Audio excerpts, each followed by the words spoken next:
So as the anticipation continues to mount for Nintendo and their plans around their transition to next generation hardware that we will be calling the Switch 2 for the sake of this video, there are a ton of different stories from a ton of different corners of the internet hitting, and it seems like it's every day at this point. We won't be talking about it all year long, but we will be covering anything that is notable around the console and something that can give us some kind of insight or look at what Nintendo might be planning with it. And this particular story we have to come at from a nuanced perspective because there's a lot of different reporting going on with it. Some people are saying this is a leak or a confirmation of what the Switch will launch at in terms of price point, features, and even the price of their games being revealed. And what it actually is educated speculation is what I would call it. It lines up with what we heard from Nate the Hate, who is an insider within the industry. Love him or hate him, he shed light on a lot of projects before they were officially revealed. And while timing Nintendo tends to be an issue for everyone, that is an individual that I am convinced does have connections within the gaming industry, and so does the person that we will be covering in this report. But again, it is something that is branded as their predictions, but you would know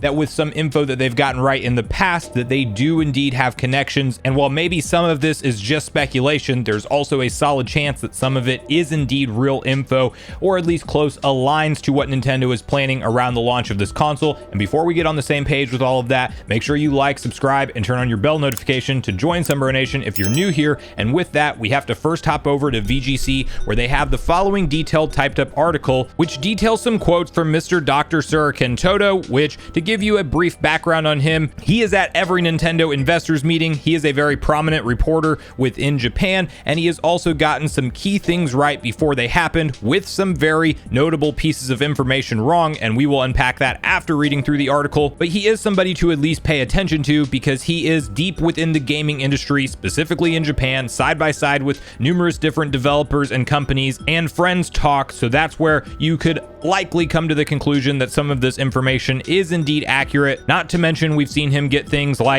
the Zelda Tears of the Kingdom launch timing, at least the initial planned launch timing before the Nintendo Direct that have revealed that it was going to launch in 2022. Of course, we know the story with that. That didn't happen, but he did tweet out Z 2022 before that Nintendo Direct took place, and we did see the closer credits that showed 2022 for Tears of the Kingdom. ZR 2023 is a little bit more controversial because that was following the same kind of quotation that, of course, the first one, which was accurate, but the tweet was then deleted, and you could argue that maybe it was the movie reveal he was talking about, and it stood for Zelda Reveal 2023 and not Zelda Remaster or Remake like a lot of us were anticipating. But I'll let you come to your own conclusion on all of that. And this article reads as follows: Switch 2 is likely to be iteration rather than revolution, predicts analyst. Nintendo's next generation console is expected to launch this year. That's according to Dr. Trentendo, CEO of Tokyo-based games industry consultancy Kanten Games, who contributed his forecast for 2024 in GameIndustry.biz's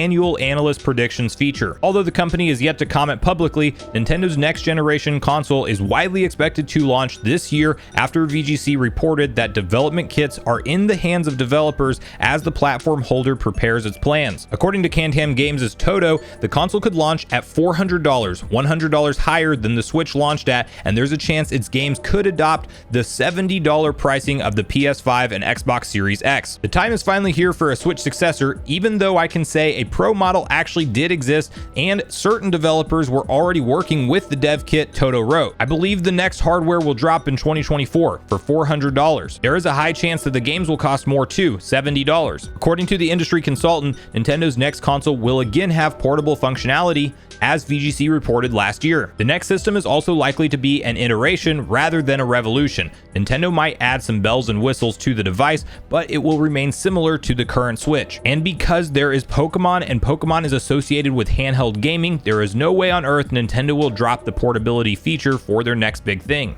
So first, I want to tackle the quote early in the article that did say Dr. Trentendo is claiming he knows a Nintendo Switch Pro did exist, and I want to spend just a little bit of time on this because that's where a lot of the burnout around this conversation comes from. We know that leading into the OLED model reveal and launch that everybody was expecting it to be a more powerful version of the Switch, potentially capable of running games at 4K while docked via DLSS upscaling, and that never came to fruition. What was interesting about the reports around that time is that we had major publications like Bloomberg that does not just put out articles to put them out. They put them out when they've done verified research, and they actually accurately had numerous points of Nintendo's revision console correct, such as the fact that it would have a wide Microsoft Surface style kickstand, which of course is part of the OLED model. It would be an OLED display to begin with. They revealed that ahead of time, and that it would be exactly 7 inches, and it was. So all of that information did indeed turn out to be accurate, but what was missing was a more powerful chipset. However, you had lead reporters at Bloomberg, such as Takahashi Mochizuki, saying that he knew that 11 different Nintendo developers had dev kits in their hands,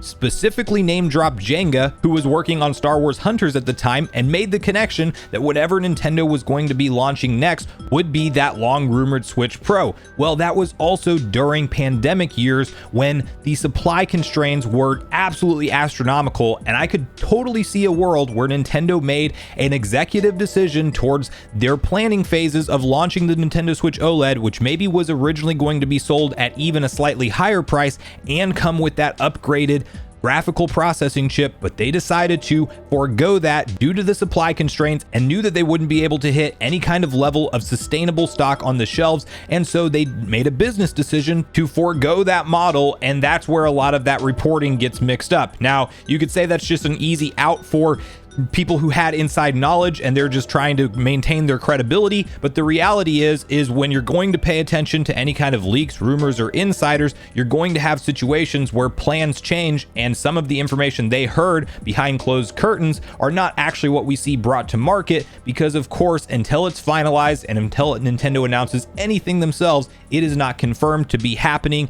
And that's where you also have to have that mindset with what we are talking about next. I do actually think that a lot of what this article pointed out is indeed what we will see Nintendo do. I think that a $400 price point for a more powerful Super Nintendo Switch or Nintendo Switch 2 is entirely reasonable. When you think about the $300 price point of the base model Switch back in 2017 and what money looked like back then, it was kind of a different scenario than where we're at now in 2024 with things like inflation. And so I would entirely expect this console to launch no less than $400 and potentially upwards of $450, although I do think Nintendo doesn't want to go too high because they are still competing with a very popular PlayStation 5 all digital edition, which is now $450. It technically got a price increase from what it launched at, and that $300 Xbox Series S price point with the $500 Series X, although we could be seeing a price drop on the Series X at some point. They sold it for dirt cheap over the holiday season. You could pick up that thing for $350 from multiple different retailers,